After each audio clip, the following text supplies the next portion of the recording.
Backdoor entry करते हैं, पीछे के रास्ते से जाते हैं। अब पीछे का रास्ता क्या था? उस सेना का जो सेनापति था वो इनके परिवार में किसी रिश्तेदार का दोस्त था।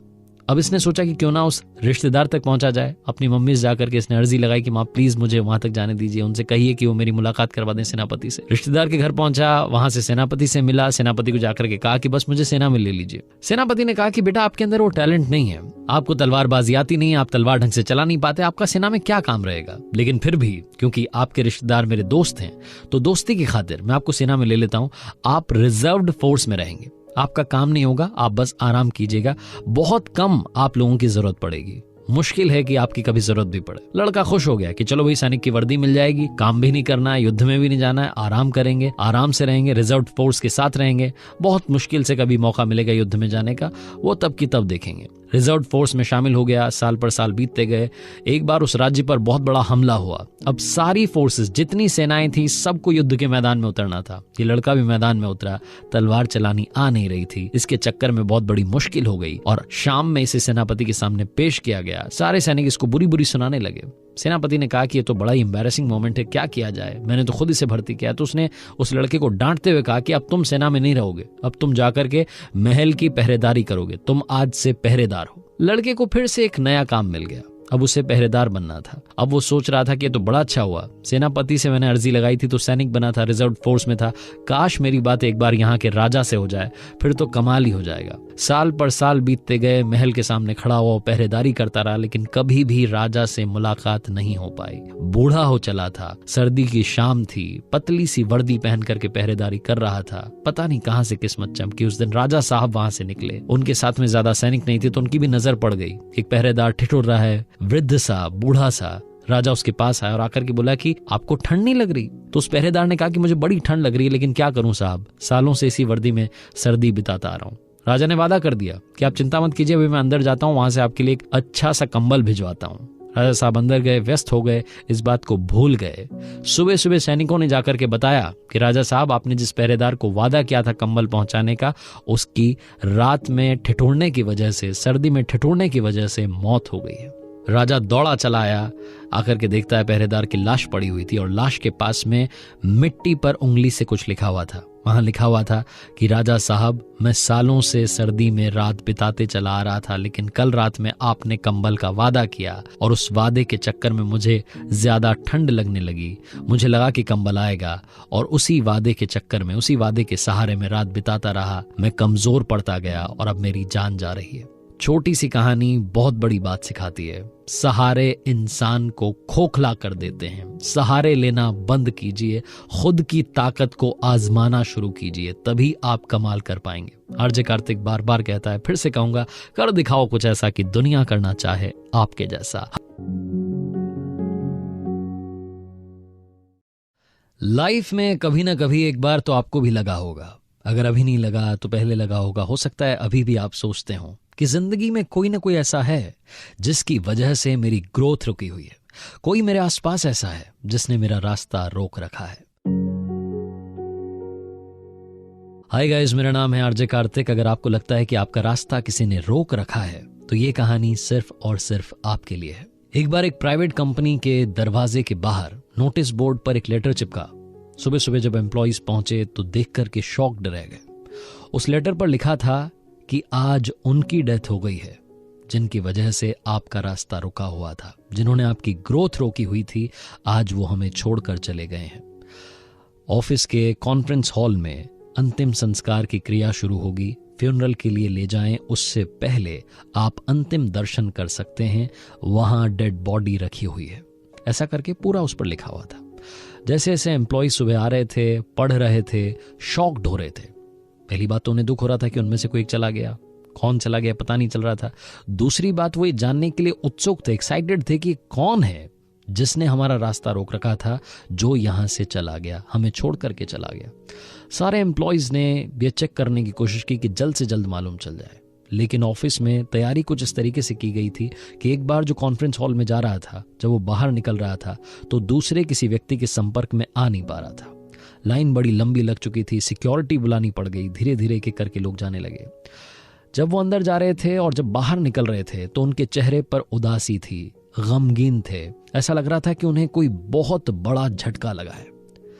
उसी ऑफिस में एक बंदा ऐसा था जो दिन भर इस बात से परेशान रहता था कि मेरा काम फलाना की वजह से नहीं हो पाता, उसकी वजह से नहीं हो पाता, इसकी वजह से नहीं हो पाता। वो बड़ा खुश हो रहा था, उसे लग रहा था कि चलो यार फाइनली कोई तो गया जिसने मेरा रास्ता रोक रखा था। उसकी बारी आई, वो कॉन्फ्रेंस हॉल में गया, अंदर जाकर के देखता है कि एक कॉफिन रखा हुआ था। वो गया, जाकर के कॉफिन को उठाया।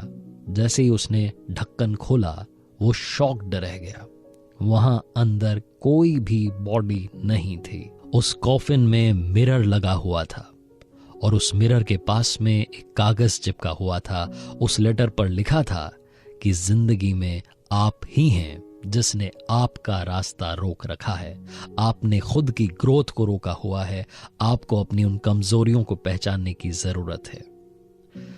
ये पढ़ने के बाद वो व्यक्ति शर्म से लाल हो गया। उसे उस दिन समझ में आया कि वो दिन भर जो कमियां निकालता रहता था, आखिर में कमी तो उसी में थी। छोटी सी कहानी बहुत बड़ी बात सिखाती है। जिंदगी में कमी हर किसी के अंदर है। उस कमी को ढूंढना शुरू कीजिए, ना कि आप दिन भर ये कहते रहें कि हमारे ऑफिस में माहौल सही नहीं है, मैं पढ़ाई नहीं कर पाता क्योंकि घर का माहौल ठीक नहीं है, घर में शोर मचता रहता है। ऑफिस का माहौल ठीक तब होगा जब आप अंदर से ठीक होंगे, अपने आप को तैयार करेंगे। जिंदगी में इंसान हमेशा अंदर की कमजोरियों से हारता है, इसलिए खुद को तैयार कीजिए और आसपास के माहौल को दोष देना बंद कीजिए, क्योंकि वो आप ही हैं जिसने अपना रास्ता रोक रखा है। आरजे कार्तिक बस यही कहेगा, कर दिखाओ कुछ ऐसा कि दुनिया करना चाहे आपके जैसा। किसी ने बड़े कमाल की बात कही है कि यूं ही नहीं होती जिंदगी में तब्दीलियां, रोशन होने के लिए मोम को भी पिघलना पड़ता है। हाय गाइस, मेरा नाम है आरजे कार्तिक। एक छोटी सी कहानी। ये कहानी है राजा विक्रम की। राजा विक्रम को अपने राज्य में उत्तराधिकारी का चुनाव करना था। बड़ा आसान होता अगर उनके बच्चे कम होते, लेकिन उनके 100 बच्चे थे। अब 100 बच्चों में से किसी एक को चुनना बड़ा ही मुश्किल टास्क था। रानी को भी सभी बच्चों से बराबर प्यार था, राजा को भी सभी बच्चों से बराबर प्यार था। रानी ने एक बार सुझाव दिया कि क्यों ना हम राज्य के टुकड़े कर दें, सब बच्चों में बराबर हिस्सा बांट दें। राजा ने कहा कि ये तरीका अच्छा नहीं होगा, हम प्रजा को अपने अपने हाल पर नहीं छोड़ सकते, हमें किसी एक को राजा चुनना होगा, किसी एक को राजा बनाना होगा। और तुम चिंता मत करो, मैं कुछ न कुछ ऐसा करूंगा कि इन सब में से जो सर्वश्रेष्ठ है वो सामने निकल करके आ जाएगा। रानी ने कहा ठीक है, फिर आपकी मर्जी, आपको जो करना है आप कीजिए। राजा ने ऐलान करवा दिया कि अब राज्य का उत्तराधिकारी चुनने का समय आ गया है। सभी राजकुमारों के लिए एक भोज रखा जाएगा और उसके बाद में उत्तराधिकारी का चुनाव कर लिया जाएगा। अब प्रजा चक्कर में पड़ गई कि कोई प्रतियोगिता तो रखी नहीं है, सिर्फ भोज रख दिया है। अब खाना खाने से कैसे पता चलेगा कि कौन सा राजकुमार अच्छा है? लेकिन राजा ने शायद कुछ और सोच रखा था। वो शाम आई, जब भोज का समय था, सारे राजकुमार तैयार होकर के प्रांगण में आ गए। 100 राजकुमारों के लिए 100 थालियां लग गईं, पकवान बन गए, सब कुछ तैयार था। उनके सामने थालियां परोस दी गईं।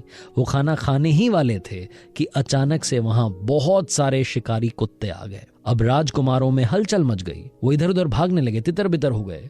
कुछ डर करके भाग गए, कुछ शिकारी कुत्तों का शिकार करने के लिए निकल पड़े। कुल मिलाकर के युद्ध सा माहौल बन गया।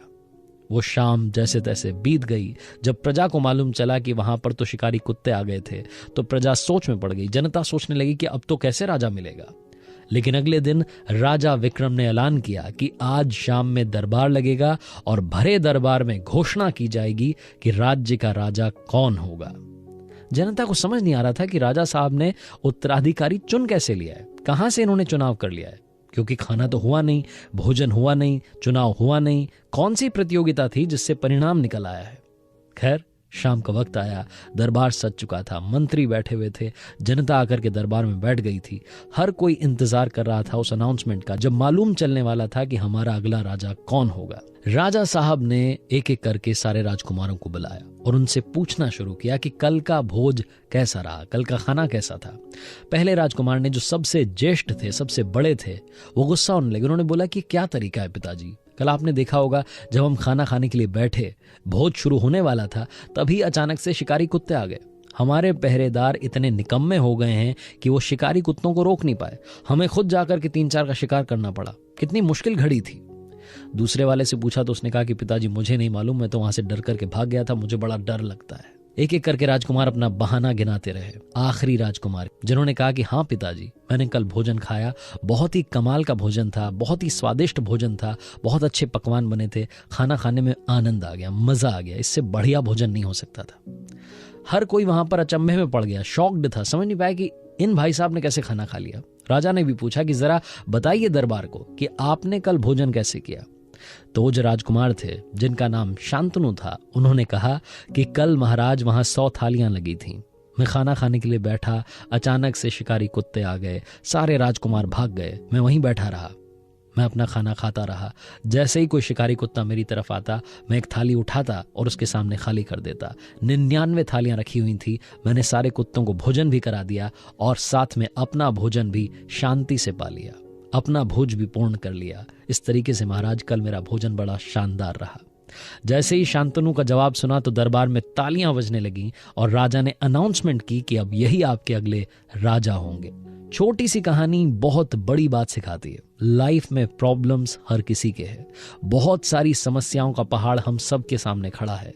हम जिंदा हैं तब तक समस्याएं रहेंगी, जिस दिन समस्याएं खत्म हो जाएंगी शायद हम भी खत्म हो जाएंगे। इसलिए जिंदगी में समस्याओं से घबराना, उनके बारे में बात करना बंद कीजिए। बात करनी है तो प्रॉब्लम्स की नहीं, सॉल्यूशंस की कीजिए, आपको सॉल्यूशन जरूर मिलेगा। आरजे कार्तिक बस यही कहेगा, कर दिखाओ कुछ ऐसा कि दुनिया करना चाहे आपके जैसा। हरिवंश राय बच्चन साहब एक बात कहा करते थे और इसी बात को बच्चन साहब, अमिताभ बच्चन साहब कई बार रिपीट करते हैं कि मन का हो तो अच्छा और मन का ना हो तो बहुत ज्यादा अच्छा, क्योंकि जब आपके हमारे मन का नहीं होता तो ऊपर वाले के मन का होता है और वो कभी किसी का बुरा नहीं करते। हाय गाइस, मेरा नाम है आरजे कार्तिक। एक छोटी सी कहानी इसी बात पर। ये कहानी एक ऐसे व्यक्ति की जो गांव से शहर आया था, नौकरी के लिए लगातार इंटरव्यूज दे रहा था, लेकिन उसका सिलेक्शन नहीं हो रहा था। उसे लग रहा था कि अब वापस गांव चले जाना चाहिए। एक आखिरी मौका उसके पास बचा था, एक आखिरी इंटरव्यू बाकी था। वो कंपनी में पहुंचा, लंबी लाइन थी, उसका नंबर आया, उससे सवाल जवाब किए गए। काफी सारे सवाल जवाब के बाद उसे लगा कि अब उसका सिलेक्शन हो जाएगा। उसने सभी सवालों के सही जवाब दिए। तभी इंटरव्यूअर ने पूछा कि आपकी ईमेल आईडी क्या है। इस व्यक्ति के पास में अपनी कोई ईमेल आईडी नहीं थी। इसने कहा कि मेरे पास कोई ईमेल आईडी नहीं है। इसे वहां से रिजेक्ट करके भेज दिया गया। इसे कहा गया कि आपके पास ईमेल आईडी नहीं है और आप यहां जॉब करना चाहते हैं। उस कंपनी से बाहर निकला तो दरवाजे पर खड़ा होकर के सोचने लगा कि क्या किया जाए। लगातार मुझे फेलियर मिल रहा है, लगातार मुझे निराशा हाथ लग रही है। कोई भी व्यक्ति वहां होता, उसके दिमाग में 40-50 उल्टे ख्याल आते। इसके दिमाग में भी ख्याल आने ही वाले थे कि अचानक से इसका हाथ अपनी पॉकेट की तरफ गया। इसने देखा कि इसके पास में 100 रुपए का एक नोट रखा था। ये व्यक्ति वहां से सीधा चला गया सुपरमार्केट, वहां जाकर के टमाटर खरीदे और उसी शहर के कॉलोनी में जाकर के टमाटर बेचना शुरू किया। शाम तक इसके सारे टमाटर बिक चुके थे। 120 रुपए इसकी जेब में थे। अगले दिन फिर से इसने ऐसा ही किया, 120 रुपयों से टमाटर खरीदे, फिर से बेचना शुरू किया। शाम तक 150 रुपए कमा चुका था। इस तरीके से रोजाना पैसे बढ़ते गए, बचत होने लगी। धीरे धीरे धीरे 1-2 साल के अंदर इसने अपनी एक छोटी सी दुकान खोल ली। 4-5 साल के अंदर बिजनेस इतना ग्रो कर गया कि अपना खुद का एक छोटा सा सुपरमार्केट खोल लिया। काफी सालों तक यही बिजनेस करता रहा। धीरे धीरे उस शहर में इसका एक बहुत बड़ा सुपरमार्केट खुल चुका था। हर किसी को लगता था कि ताजी सब्जियां चाहिए, अच्छी सब्जियां चाहिए तो इन्हीं के सुपरमार्केट में जाना होगा।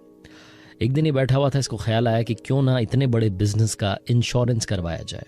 इतना बड़ा बिजनेस खुल चुका है, इसका इंश्योरेंस करवाना बहुत जरूरी है।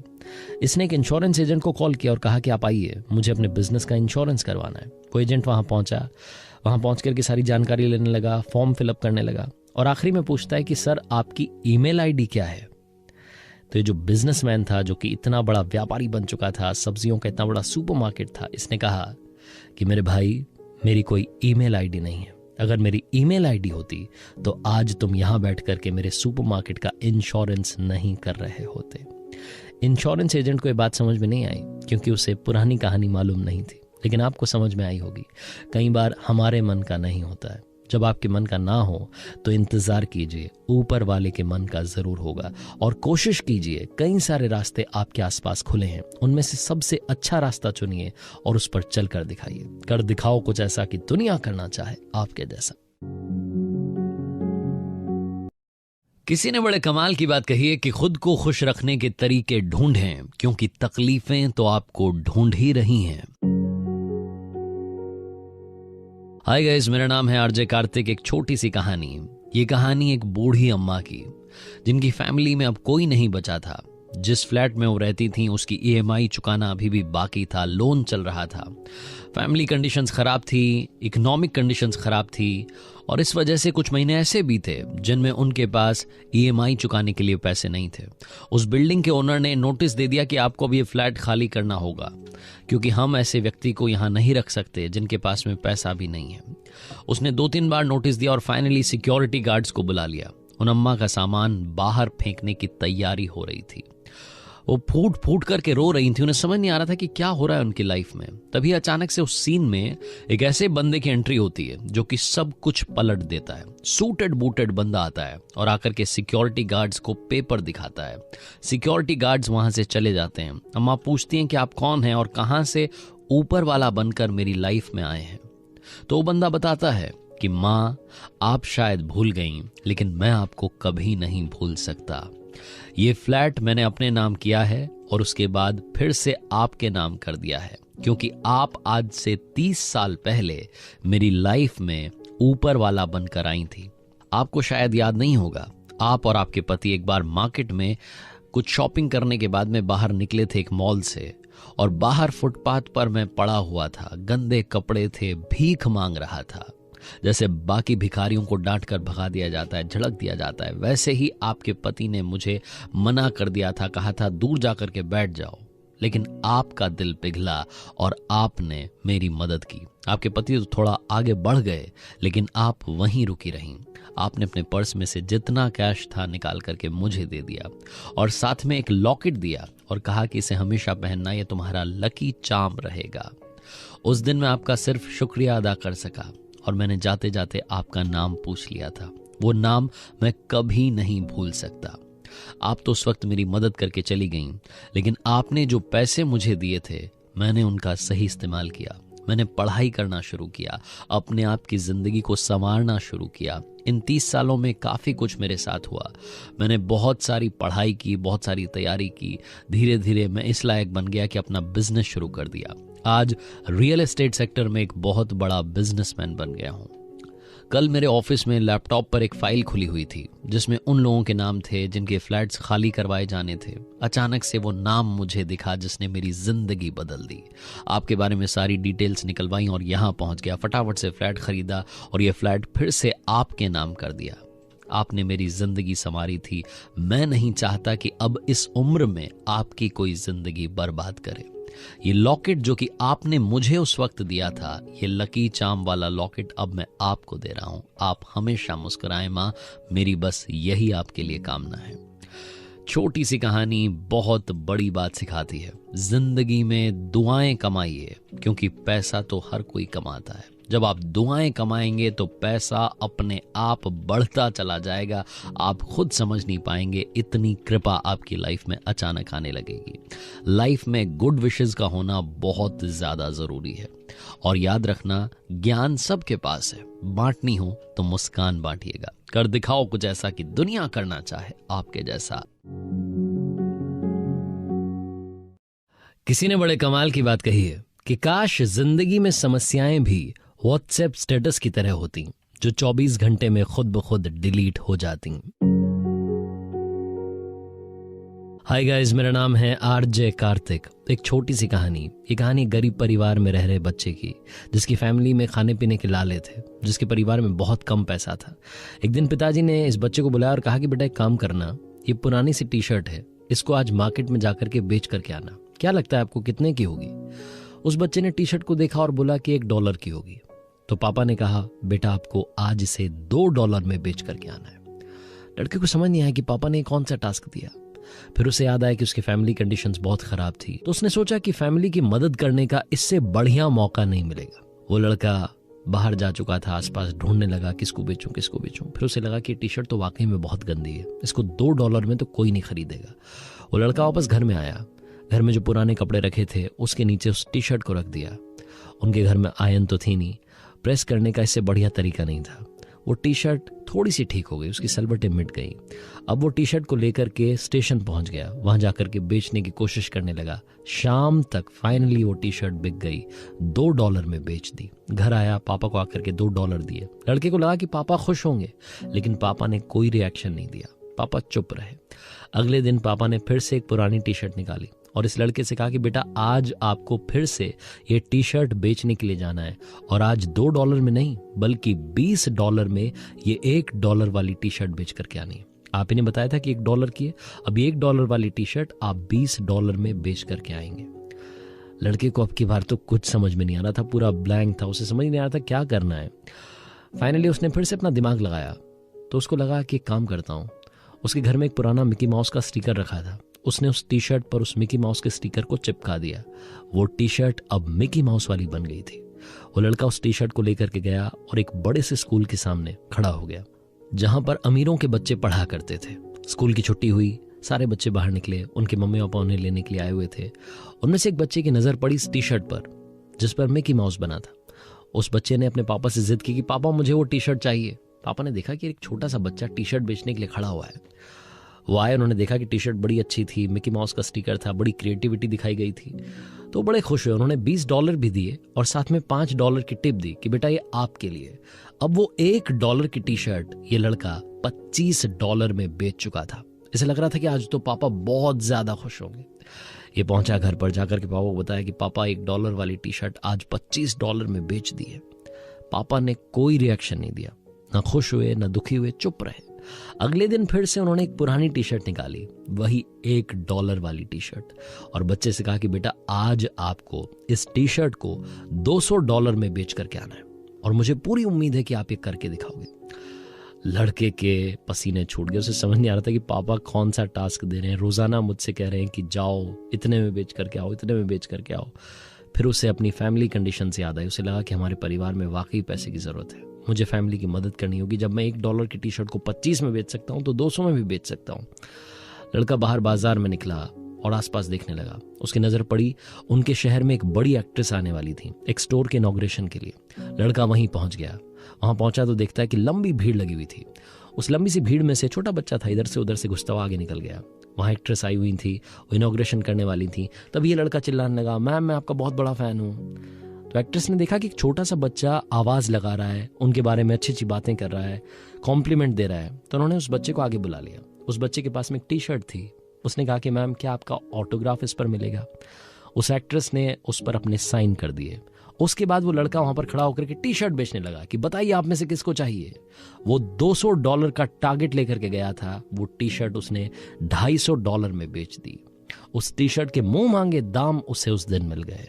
वापस घर गया, पापा को कहा कि पापा आपने तो $200 की बात की थी, $250 में टी शर्ट बेच करके आ गया। ये लड़का और कोई नहीं बल्कि अमेरिका का मशहूर बास्केटबॉल प्लेयर माइकल जॉर्डन था। छोटी सी कहानी बहुत बड़ी बात सिखाती है। जिंदगी में समस्याएं चाहे कितनी भी बड़ी आ जाएं, आप हर समस्या का पार पा सकते हैं, आप हर समस्या से जीत सकते हैं। इसीलिए आपसे कहता हूं, कर दिखाओ कुछ ऐसा कि दुनिया करना चाहे आपके जैसा। किसी ने बड़े कमाल की बात कही है कि जिस दिन आपने अपनी सोच बड़ी कर ली, उस दिन बड़े बड़े लोगों के दिमाग में आप आना शुरू हो जाएंगे। आप खुद ब खुद एक बहुत बड़े आदमी बन जाएंगे। हाय गाइस, मेरा नाम है आरजे कार्तिक। एक छोटी सी कहानी। ये कहानी एक भिखारी की जो रेलवे स्टेशन के बाहर रहा करता था।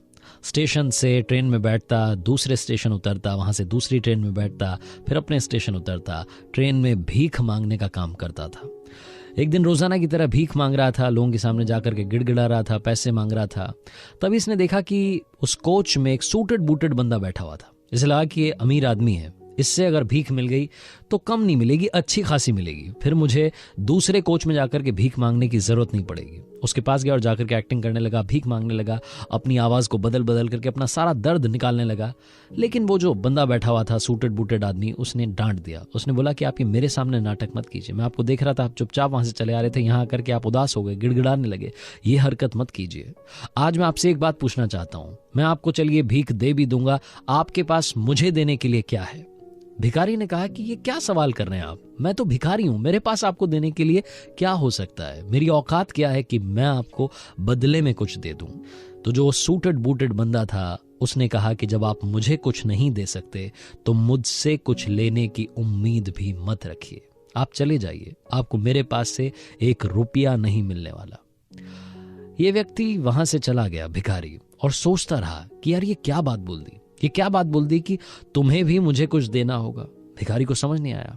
जिस स्टेशन के बाहर रहता था उस स्टेशन पर उतरा और बाहर आकर के आसपास देखने लगा कि ऐसा क्या है, जब कोई मुझे भीख दे तो मैं उसे बदले में दे दूं। इसने नजर दौड़ाई तो इसे दिखाई दिए कुछ फूल।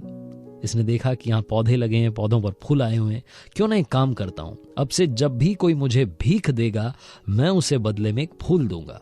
उस दिन से उस व्यक्ति ने, उस भिखारी ने एक नई आदत डाल ली। जब भी वो भीख मांगता, अगर उसे भीख में पैसे मिलते तो वो सामने वाले को एक फूल देता। सामने वाले को बड़ा अच्छा लगता है कि यार ये पहला भिखारी है जो भीख देने के बदले में कुछ ना कुछ दे रहा है। भिखारी को भी अच्छा लगने लगा कि चलो लोगों को मेरा काम पसंद आ रहा है, लोगों को मेरी सोच पसंद आ रही है। एक दिन फिर से वो ट्रेन में था, उस कोच में था जहां उसे अमीर, वो सूटेड बूटेड बंदा दिखाई दिया था। एक बार फिर से उस दिन वही व्यक्ति दिखाई दिया। उसके पास गया और जाकर के बोला कि भाई साहब, आज तो आपको भीख देनी ही पड़ेगी, आज तो आपको मुझे पैसे देने ही पड़ेंगे, क्योंकि मेरे पास में आपको देने के लिए कुछ है। अब उस अमीर व्यक्ति ने, सूटेड बूटेड बंदे ने सोचा कि यार इसके पास में मुझे देने के लिए क्या हो सकता है। उसने भरोसा किया और उस व्यक्ति को भीख दे दी। जैसे उसने भीख दी वैसे ही भिखारी ने अपने पास में से निकाल करके एक फूल दे दिया और कहा कि लीजिए, ये मेरी तरफ से आपके लिए। उस व्यक्ति को अच्छा लगा। उसने कहा कि अब एक बात और सुनो, एक बात का और ध्यान रखना। बात यह है कि अब तुम अपनी सोच को बड़ा करो। क्यों नहीं तुम व्यापारी बन जाते, क्यों नहीं तुम बड़े बिजनेसमैन बन सकते हो, तुम बड़ा काम कर सकते हो। अपनी सोच को बदलने के बारे में सोचना। भिखारी को फिर से वो कुछ बता करके बंदा वहां से चला गया। भिखारी ट्रेन से उतरा, अपने स्टेशन पर आया। स्टेशन पर बाहर आने के बाद में सोचने लगा कि ये क्या बोल के चला गया, मैं बड़ा बिजनेसमैन बन सकता हूं। भिखारी को मालूम नहीं कहां से एनर्जी मिली, वो जोर से चिल्लाया कि मैं बहुत बड़ा व्यापारी हूं। और उसके बाद से, उस दिन से उसने भीख मांगना छोड़ दिया, फूलों का बिजनेस करने लगा। छोटा छोटा काम चलने लगा, धीरे धीरे दुकान बड़ी होने लगी। एक दिन ऐसा आया कि वो बहुत बड़ा बिजनेसमैन बन गया। रेलवे स्टेशन पर इस तरफ से एक सूटेड बूटेड बंदा आ रहा था, इस तरफ से ये भिखारी जो कि अब बड़ा आदमी बन चुका था ये जा रहा था। वही व्यक्ति इससे फिर से टकराया जिसने इसे काफी कुछ सिखाया था। उसको जाकर के बोला कि भाई साहब नमस्ते, पहचाना, मैं वही भिखारी। तो उसने कहा कि नहीं नहीं, मैं आपको कहाँ पहचाना, आपसे कब मिला हूं मैं। तो इस भिखारी ने कहा कि शायद आप भूल गए, आपकी और मेरी 2 बार मुलाकात हुई है। पहली बार आपने मुझे सिखाया था कि जिंदगी में लेन देन क्या होता है, और दूसरी बार जब मैं आपसे मिला था तो आपने मुझे सिखाया था कि सोच बड़ी करना क्या होता है। छोटी सी कहानी बहुत बड़ी बात सिखाती है। जिस दिन आपने अपनी सोच बड़ी कर ली, आप बहुत बड़े व्यक्ति बन जाएंगे। सारा खेल सोच का है। अपनी सोच को तंदुरुस्त कीजिए, बुलंद कीजिए और कर दिखाओ कुछ ऐसा कि दुनिया करना चाहे आपके जैसा। किसी ने बड़े कमाल की बात कही है कि वक्त की सबसे खूबसूरत बात यह है कि अच्छा चल रहा हो या बुरा चल रहा हो, वक्त बड़ी जल्दी कट जाता है। हाय गाइस, मेरा नाम है आरजे कार्तिक। आज सुनाता हूं आपको वक्त पर एक छोटी सी कहानी। ये कहानी है एक राजा की। एक ऐसा राजा जिसने हर युद्ध में जीत हासिल की थी। छोटे छोटे राज्यों को हरा करके अपने राज्य का विस्तार करता जा रहा था, अपने राज्य को बड़ा करता जा रहा था। ऐसा नहीं था कि अपने राज्य में डेवलपमेंट नहीं करवाता था, वहां भी विकास के काम करवाता था। राजा को प्रजा बड़ा पसंद करती थी। इसी बात से राजा को थोड़ा घमंड आ गया। उसको लगा कि अब तो मुझे कोई हरा नहीं सकता, अब तो मैं हर युद्ध में जीत हासिल करूंगा। एक दिन अपने कुछ सैनिकों के साथ में घूमने के लिए निकला हुआ था, तभी उसे एक बाबा जी दिखाई दिए। बाबा जी के पास गया, जाकर के बाबा जी को प्रणाम किया। बाबा जी ने कहा कि बेटा, हम तुमसे खुश हैं, तुम्हें कुछ देना चाहते हैं। राजा ने कहा हाँ जी बताइए, आप क्या देना चाहते हैं। तो बाबा जी ने उस राजा को एक ताबीज दिया और कहा कि इसे अपने गले में पहन लेना। इस ताबीज में एक मंत्र है। इस ताबीज को तब खोलना जब तुम सबसे ज्यादा मुश्किल में हो, जब तुम्हें लगे कि तुम्हारी आंखों के सामने अंधेरा है, अब तुम्हारी जिंदगी खत्म होने वाली है, तब तुम ये ताबीज खोलना। राजा ने कहा जो आज्ञा। मन ही मन राजा सोच रहा था कि बाबा जी कहां ताबीज के चक्कर में पड़े हैं। मैं ऐसा राजा बन चुका हूं जिसे कोई हरा नहीं सकता, जिससे सिर्फ और सिर्फ जीत हासिल होगी। आस पड़ोस के जितने राज्य के राजा थे वो मन ही मन सोच रहे थे कि यार क्या किया जाए, कैसे इस पर अटैक किया जाए, कैसे इसको हराया जाए। सभी राजाओं ने मिलकर के प्लानिंग बनाई कि क्यों ना सब साथ मिलकर के युद्ध में आते हैं। सारे राजाओं की सेना जब सामने आई, जब विशाल सेना ने आक्रमण किया, तो ये राजा घबरा गया, हारने की कगार पर पहुंच गया। युद्ध भूमि से डरता हुआ, भागता हुआ जंगल में निकल गया। रास्ता भटक चुका था, इसे लगा था कि अब सब कुछ खत्म हो गया है। यह राजा वहां छुपने के लिए जगह ढूंढने लगा। तभी इसे वहां पर एक गुफा दिखाई दी। गुफा में जाकर के बैठ गया, छिप गया और इंतजार करने लगा कि कुछ अच्छा हो जाए। इसकी सांसें ऊपर नीचे हो रही थी, दिल धक धक कर रहा था। जैसे लग रहा था कि इसका अंतिम समय आने वाला है। ये घबराया हुआ था कि अचानक से इसे घोड़े के टापों की आवाज सुनाई देने लगी।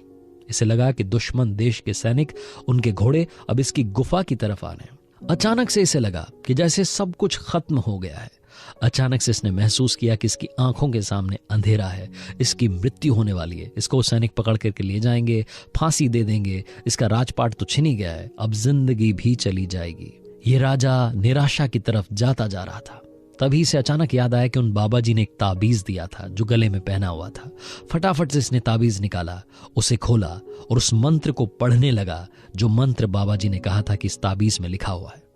उसने ताबीज खोला तो अंदर एक कागज की चिट्ठी थी। उस कागज की चिट्ठी को खोला तो उस पर लिखा हुआ था, ये भी कट जाएगा। मंत्र था, ये भी कट जाएगा। राजा ने एक सुकून की सांस ली, राहत की सांस ली। एक बार फिर से ऊपर वाले का धन्यवाद किया कि भगवान आपका धन्यवाद, आपने मुझे जिंदा तो रखा। हे ऊपर वाले, आपका शुक्रिया। राजा ने एकदम से महसूस करना शुरू किया कि उसके अंदर पॉजिटिविटी आ गई है। उसे वो जो घोड़े के टापों की आवाज सुनाई दे रही थी वो भी अब दूर जाने लगी। थोड़ी देर बाद वो घोड़े के टापों की आवाज सुनाई देना बंद हो गई। राजा धीरे से उस गुफा से बाहर निकला, जंगल में कुछ दिन रहा, वहां फिर से अपनी सेना बनाई, फिर से उस राज्य पर आक्रमण किया जो उसका खुद का था, जिसे किसी ने हथिया लिया था, और उस राज्य पर फिर से अपना झंडा कायम किया। छोटी सी कहानी बहुत बड़ी बात सिखाती है। जिंदगी में घबराइएगा मत, क्योंकि अच्छा चल रहा हो या बुरा चल रहा हो, ये भी कट जाएगा। बड़े से बड़े संकट टल जाएंगे। अगर आप चैंपियन हैं, चैंपियन की तरह सोचते हैं, तो आप चैंपियन ही बने रहेंगे। आप अपनी सोच को बस बुलंद रखिए, और चैंपियन बनने का सिर्फ एक रास्ता है, हार्ड वर्क और उसके साथ स्मार्ट वर्क। आरजे कार्तिक फिर से कहेगा, कर दिखाओ कुछ ऐसा कि दुनिया करना चाहे आपके जैसा। किसी ने बड़े कमाल की बात कही है कि जिंदगी में जो भी होता है अच्छे के लिए होता है। हाय गाइस, मेरा नाम है आरजे कार्तिक। ये कहानी है अकबर और बीरबल की। आपने बड़े सारे उनके किस्से सुने होंगे, लेकिन ये वाला मजेदार है। एक बार बादशाह अकबर को लगा कि क्यों ना बेगम के लिए सेब काटा जाए, तो उन्होंने चाकू मंगवाया, एप्पल मंगवाया। अब उनको चाकू चलाने की आदत तो थी नहीं, कभी उन्होंने कोई सब्जी नहीं काटी थी, फल नहीं काटा था। वो जब सेब काट रहे थे, अचानक से उनके अंगूठे में चोट लग गई, खून निकलने लगा।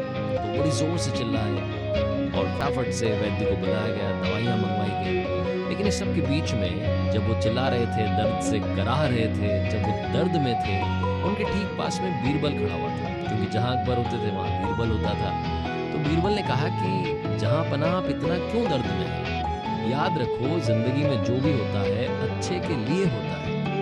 बादशाह को गुस्सा आ गया। उन्होंने बोला कि ये क्या मूर्खता है, यहाँ मुझे चोट लगी है और तुम अपना ज्ञान देने से पीछे नहीं रह रहे। तुम यहाँ भी अपना ज्ञान दे रहे हो, यहाँ भी तुम कह रहे हो कि जो होता है अच्छे के लिए होता है। बादशाह इतने गुस्से में थे कि उन्होंने बीरबल को कारागार में डालने के लिए कहा। सैनिकों से कहा कि इनको ले जाकर के कारागार में डाल दो, मुझे इनकी शक्ल नहीं देखनी, मुझे ऐसे व्यक्ति से बात नहीं करनी है। जब मैं दर्द में हूँ तो ये मुझे कह रहा है कि जो होता है अच्छे के लिए होता है। इस बात को कई महीने बीत गए। एक बार बादशाह अकबर अपने कुछ सैनिकों के साथ में जंगल में शिकार करने गए। शिकार का पीछा करते करते कब वो सैनिकों से बिछड़ गए, उन्हें खुद समझ नहीं आया। वो शिकार करते करते जंगल में अकेले चले जा रहे थे। तभी उन्हें वहां कबीले वालों ने पकड़ लिया, और जब कबीले वालों ने पकड़ लिया तो उन्होंने बताया कि मैं बादशाह हूँ, जहाँ पनाह हूँ। तो उन्होंने कहा कि होंगे अपने घर के, यहाँ पर आपको जहाँ पनाह नहीं, यहाँ हमारा हुक्म चलता है, आपको हमारे साथ चलना होगा। जब वे वहां पहुंचे तो जाकर के देखते हैं कि कबीले वालों ने बलि चढ़ाने की तैयारी कर रखी थी। इन्हें समझ नहीं आ रहा था कि ये क्या होने वाला है, जहां पनाह की बलि दी जाएगी। ये बोलते रहे लेकिन इनकी किसी ने नहीं सुना। जब बलि चढ़ाने की तैयारी होने लगी तब कबीले वालों में से एक ने देखा कि इनके अंगूठे में चोट लगी हुई थी। तो तो उसने अपने बाकी साथियों से कहा कि ये तो खंडित है, इसकी तो बलि नहीं चढ़ाई जा सकती, इसको तो पहले से चोट लगी हुई है। कबीले वालों ने बादशाह अकबर को वहां से रवाना कर दिया, वहां से छोड़ दिया। जब ये वापस अपने राजमहल की तरफ आ रहे थे तो सोच रहे थे कि बीरबल ने जो कहा था वो बिल्कुल ठीक कहा था, जिंदगी में जो होता है वो अच्छे के लिए होता है। ये अगर चोट नहीं लगी होती तो मेरी यहाँ पर बलि चढ़ जाती।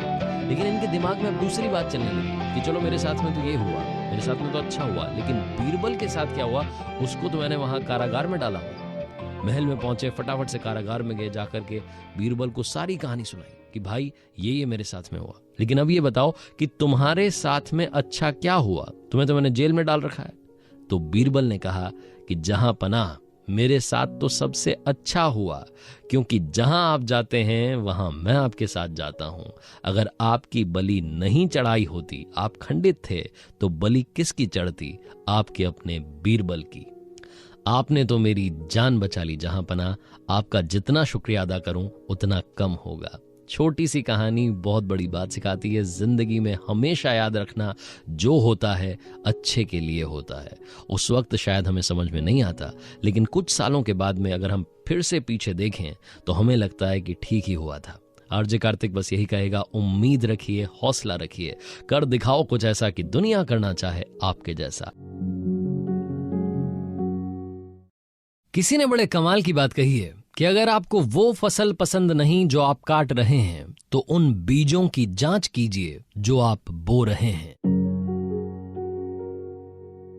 हाय गाइस, मेरा नाम है आरजे कार्तिक। एक छोटी सी कहानी। ये कहानी एक अमीर महिला की जो साइकियाट्रिस्ट के पास जाया करती थी, रेगुलर जाया करती थी सेशंस के लिए। जब भी सेशन होता था उसके बाद में जब बाहर निकलती थी थोड़ा सा रिलैक्स फील करती थी, लेकिन हफ्ते 10 दिन में फिर से उनको लगता था, तनाव महसूस होता था, फिर से वो साइकियाट्रिस्ट के पास जाती थी। एक दिन वो अपना सेशन खत्म करके जाने ही वाली थी कि उन्होंने अपने साइकियाट्रिस्ट से पूछा कि सर एक बात बताइए, मेरे पास इतना पैसा है, मैं इतनी अमीर हूं, फिर भी मैं खुश क्यों नहीं हूं? फिर भी मुझे 10 दिन में, 8 दिन में आपके पास सेशन के लिए क्यों आना पड़ता है? तो जो साइकियाट्रिस्ट थे उन्होंने कहा कि मैम आप फिर से बैठिए, आधे घंटे का वक्त और लगेगा। एक छोटी सी कहानी आपको और सुनाऊंगा, और ये कहानी मैं नहीं सुनाऊंगा, ये कहानी सुनाने के लिए मैं बुलाता हूं किसी को। साइकियाट्रिस्ट ने आवाज लगाई, उनके घर में जो काम करने वाली अम्मा थी वो आई और आकर के नमस्ते करने लगी। साइकियाट्रिस्ट ने कहा कि मैम अब आप कहानी सुनेंगे, लेकिन ये कहानी अम्मा की होगी। अम्मा से कहा कि अम्मा बैठिए। अम्मा ने चेयर ली, वो बैठ गई और साइकियाट्रिस्ट ने कहा कि अम्मा बताइए, इन मैम को बताइए कि आपकी जिंदगी में क्या हुआ था और आज आप यहां तक कैसे पहुंची। अम्मा ने अपनी कहानी सुनाना शुरू किया। अम्मा ने कहा कि मैम मेरी लाइफ में सब कुछ बुरा हुआ है। मेरा पति शराब पी करके घर आता था, मारपीट करता था। उसको कई बार समझाने की, उसकी शराब छुड़वाने की कोशिश की, लेकिन कुछ नहीं हो पाया। एक दिन ज्यादा शराब पीने की वजह से वो बीमार पड़ गए। उनका इलाज चला, उनके इलाज के लिए पैसे की जरूरत थी। मैंने घर घर जाकर के काम करना शुरू किया, लेकिन वो बच नहीं पाए, उनकी मृत्यु हो गई। उनके जाने के बाद मेरे परिवार में मेरा एक बच्चा था जिसको पढ़ाने के लिए मैंने रात दिन एक कर दिया। अलग अलग जगह जाकर के काम करती थी, रेस्टोरेंट्स में जाती थी, ढाबों में जाती थी, घर में जाकर के साफ सफाई के काम करती थी। उसके लिए भी मैंने पूरी कोशिश की उसका पूरा साथ देने की। लेकिन एक दिन जब वो स्कूल से घर आ रहा था तो किसी गाड़ी ने उसे टक्कर मार दी और उसकी भी मृत्यु हो गई, उसकी भी डेथ हो गई। उसके भी चले जाने के बाद मैं दुनिया में अकेली पड़ गई। मुझे समझ नहीं आया कि मेरी लाइफ का क्या मकसद है, मेरे होने का क्या मतलब है। लेकिन फिर भी मुझे जीने के लिए पैसों की जरूरत थी। मैंने काम करना जारी रखा, अलग अलग घर जाती थी, खाना बनाती थी, बर्तन मांजती थी, साफ सफाई करती थी। मुझे समझ नहीं आ रहा था कि जिंदगी में हो क्या रहा है। एक दिन बारिश हो रही थी, मैं अपने घर की तरफ आ रही थी। मैंने देखा कि मेरे पीछे पीछे एक बिल्ली का बच्चा चला आ रहा है। भीगती हुई बारिश में ठिठुरता हुआ बच्चा मेरे साथ साथ मेरे घर के दरवाजे तक आ गया। मैं अंदर चली गई, लेकिन वो बच्चा वहीं दरवाजे पर बैठा रहा। मैंने देखा कि उसे भूख लगी है। दूध गर्म करके उसके सामने मैंने रख दिया। वो बच्चा फटाफट से सारा दूध चट कर गया। ये देख करके पता नहीं क्यों अचानक से मेरे चेहरे पर मुस्कान आ गई, और जैसे ही मेरे चेहरे पर मुस्कान आई मुझे याद आया कि मैं कई सालों में पहली बार हंसी थी। मुझे ये लगा कि एक बिल्ली के बच्चे की मदद करने पर मैं इतना मुस्कुरा सकती हूँ, इतना खुश हो सकती हूँ, तो अगर मैं इंसानों की मदद करना शुरू करूंगी तो मेरी जिंदगी का मतलब बदल जाएगा, मेरे होने का मतलब बदल जाएगा। उस दिन से मैंने लोगों की मदद करना शुरू किया। एक बार एक व्यक्ति बीमार था, उनके लिए दवाई लेकर के आ गई। एक बार एक भाई साहब बीमार थे, हॉस्पिटल में थे, उनके लिए खाना बना करके वहां तक पहुंचा दिया। छोटे छोटे जो डॉग्स होते हैं उनके लिए मैं बिस्किट का पैकेट खरीदती हूँ, उन तक पहुँचाती हूँ, उनकी मदद करती हूँ, उन भूखों को खाना खिलाती हूँ। कई बार मुझे ऐसे बच्चे मिलते हैं जिनको पढ़ाने के लिए पैसे की ज़रूरत होती है, मेरे पास जितना बन पाता है 100 रुपये 200 रुपये उन तक पहुँचाती हूँ, उनकी मदद करती हूँ। मुझे बड़ा अच्छा लगता है। और साहब के यहाँ जब से काम कर रही हूँ तब से तो मेरी तनख्वाह भी बढ़ गई है। साइकेट्रिस्ट ने जब ये पूरी कहानी अम्मा ने सुना ली, उसके बाद ने उन अमीर महिला से कहा कि मैम शायद अब आप समझी होंगी जीने का मतलब क्या है, असली खुशी क्या है, रियल हैप्पीनेस क्या है। जिंदगी में सबसे बड़ी खुशी है जब आप किसी की मदद करेंगे और आपको जो सुकून मिलेगा, उससे बड़ी खुशी इस दुनिया में कभी भी आपको पैसे से भी नहीं मिल सकती। छोटी सी कहानी बहुत बड़ी बात सिखाती है। बांटनी है तो मुस्कान बांटिए, ज्ञान सभी के पास है। अपनों के प्यार के साथ, ऊपर वाले के आशीर्वाद के साथ, अपने हौसले के साथ कर दिखाओ कुछ ऐसा कि दुनिया करना चाहे आपके जैसा। किसी ने बड़े कमाल की बात कही है कि जरा संभल कर चलें, क्योंकि तारीफों के पुल के नीचे मतलब की नदी बहती है। हाय गाइस, मेरा नाम है आरजे कार्तिक। एक छोटी सी कहानी, ये कहानी एक राजा की, जिसके बारे में ये कहा जाता था कि उसके दरबार में जो भी जाता था वो खुश होकर के वापस आता था, उसकी बात सुनी जाती थी, समझी जाती थी। बाकी आसपास के राज्यों के राजा भी इस राजा से सीखने के लिए आते थे कि आप ऐसा क्या करते हैं, आपके पास में वो कौन सी शास्त्र विद्या है जो आप इस्तेमाल में लेते हैं और सब कुछ ठीक हो जाता है। दुखी से दुखी आदमी आपके पास आता है तो खुश होकर के जाता है। आसपास के राजाओं को लगता था कि इस बंदे की कभी ना कभी किसी ऐसे व्यक्ति से जरूर मुलाकात होगी जो दुखी था और दुखी ही रहेगा। और एक दिन ये बात सच हो गई। राजा अपने कुछ सैनिकों के साथ में भ्रमण पर निकला हुआ था। अपने राज्य में जो भी उससे मिल रहा था उसको कुछ ना कुछ दे रहा था, शर्फी दे रहा था, उनकी मदद कर रहा था, पैसा दे रहा था। राजा एक बार फिर से अपना दरबार राज्य के बीचों बीच लगा चुका था। तभी राजा की नजर पड़ी एक भिखारी पर, एक दुखी इंसान पर। उसको लगा कि उसके राज्य में ये सबसे ज्यादा दुखी इंसान कौन है, ये छूट कैसे गया, इसका उद्धार कैसे नहीं हुआ। उसने सैनिकों को भेजा और कहा कि जाओ उस भिखारी को बुला करके लाओ। वो भिखारी आया और जैसे ही राजा के पास आया, राजा ने उससे उसका हाल पूछा और उसको एक सोने का सिक्का दे दिया। अब राजा के मन में चलने लगा कि जब मैंने इसे एक सोने का सिक्का दे ही दिया है तो इसकी जिंदगी में अब कुछ न कुछ तो बदल जाएगा। ये भिखारी अगर इस सोने के सिक्के का सही इस्तेमाल कर लेगा, कोई व्यापार शुरू कर देगा तो इसकी जिंदगी संवर जाएगी। राजा ने यही सोचकर के उस सोने का सिक्का भिखारी को दे दिया। भिखारी बड़ा खुश हुआ, उसने जिंदगी में पहली बार सोने का सिक्का देखा था। भिखारी खुशी के मारे झूमता हुआ, नाचता हुआ जा रहा था। राजा ये सब देख रहा था। भिखारी फिर से जाकर के वहीं बैठ गया जहां बैठा हुआ था, नाली के पास। उस सिक्के को उछालने लगा और उस सिक्का गलती से नाली में गिर गया। अब वो भिखारी उस सिक्के को ढूंढने लगा। उसने पूरी कोशिश कर ली लेकिन वो सिक्का नहीं मिला। राजा ये सब देख रहा था और राजा को लग रहा था कि ये सबसे बुरा हुआ। उस भिखारी की मदद करने का मौका मुझे ऊपर वाले ने दिया था, मैंने उसकी मदद भी की, लेकिन उसकी गलती से सोने का सिक्का गुम हो गया। फिर राजा को लगा कि क्यों ना इसकी एक बार फिर से मदद की जाए। सैनिकों को भेजा और फिर से उसे बुलाया और भिखारी को एक और सोने का सिक्का दिया। भिखारी फिर से खुशी से नाचता हुआ, झूमता हुआ गया, खुश होकर के गया और वहां नाली के पास जाकर के बैठा और फिर से वो वाला सोने का सिक्का जो गिर गया था उसे ढूंढने लगा। राजा ये सब देख रहा था और सोच रहा था कि कितना गरीब इंसान मेरे राज्य में है जिसकी मैंने आज तक मदद नहीं की। आज मौका मिला है और देखिए उसकी हालत कि वो एक सिक्का अपने पास रख रहा है और दूसरे सिक्के को नाली में ढूंढ रहा है। शायद उसे 2 सिक्कों की जरूरत है। फिर से सैनिकों को भेजा, फिर से भिखारी को बुलाया, एक और सोने का सिक्का दिया। भिखारी फिर से खुश हुआ, खुशी से नाचता हुआ वहीं जाकर के बैठ गया और फिर से नाली में जो सिक्का सबसे पहले गिरा था उसे ढूंढने लग गया। राजा को समझ नहीं आ रहा था कि चल क्या रहा है, ये भिखारी कर क्या रहा है। एक बार फिर से सैनिकों को भेज करके उससे बुलाया और उससे कहा कि आप चाहते क्या हैं। मुझे लगा था कि आपको 2 सोने के सिक्कों की जरूरत है, मैंने आपको 3 सोने के सिक्के दिए, एक नाली में गिर गया, फिर भी आपके पास 2